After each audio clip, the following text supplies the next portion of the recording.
Hello everyone, good morning. हमेशा हमने question answer और सेक्शंस ये सभी ज़्यादातर देखे हैं, लेकिन आज मैं आपके सामने एक प्रैक्टिकल क्वेश्चन रख रही हूँ। वो भी आपको देखना चाहिए कि कहीं ना कहीं किसी न किसी स्टेट में इस तरह के क्वेश्चन पूछे जाते हैं।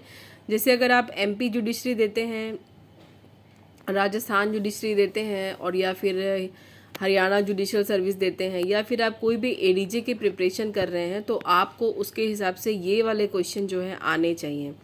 तो ये भारतीय दंड संहिता के क्वेश्चन है, लेकिन अब ये आपको पढ़ना है भारतीय न्याय संहिता, तो उसके हिसाब से मैंने यहाँ पे सेक्शन मेंशन कर दिए हैं। लेकिन जो प्रॉब्लम है वो तो आपको वैसी की वैसी ही रहेगी। तो देखिए क्या क्वेश्चन है। अ जो है ब के घर में चोरी का अपराध कारित करता है। क्या अ को भारतीय दंड संहिता 1860 की धारा 34, जिसमें कॉमन इंटेंशन की बात की गई है, से पठित धारा 380 के अधीन में दोष सिद्ध किया जा सकता है? आपको इसके साथ में एक केस भी देना है जो इससे रिलेटेड हो।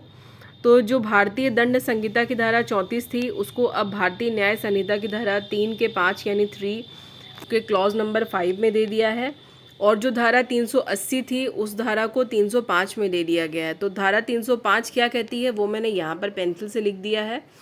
निवास गृह, यातायात के साधन या फिर पूजा के स्थल आदि पर चोरी करना। ठीक है, अब हम देखते हैं। इसमें बोल रहा है कि अ ब के घर में चोरी का अपराध करता है, क्या अ को आईपीसी के ये दोनों सेक्शन की सज़ा मिलेगी?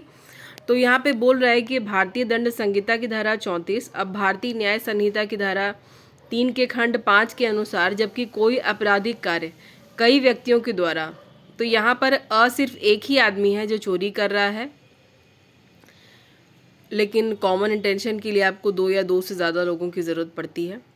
अपने सबके सामान्य आशय को अग्रसर करने में किया जाता है, तब ऐसे व्यक्तियों में से हर व्यक्ति उस कार्य के लिए उसी प्रकार दायित्व के अधीन है कि मानो वह कार्य उसे उस अकेले नहीं किया हो। तो ये आपका सेक्शन 34 या सेक्शन धारा 3 के खंड 5 जो है उसमें ये परिभाषा बताई गई है।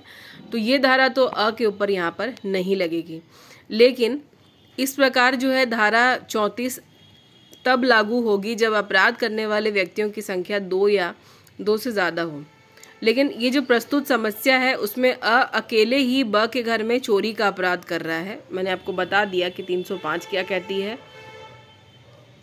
अब यहाँ पर एक केस डिस्कस किया गया है। उच्चतम न्यायालय ने रामा स्वामी अय्यर बनाम तमिलनाडु राज्य 1976 वाला जो केस है सुप्रीम कोर्ट का, उस केस में धारित किया था कि धारा 34 आईपीसी केवल उन परिस्थितियों में लागू होती है जब अपराध अनेक व्यक्तियों द्वारा किया गया हो।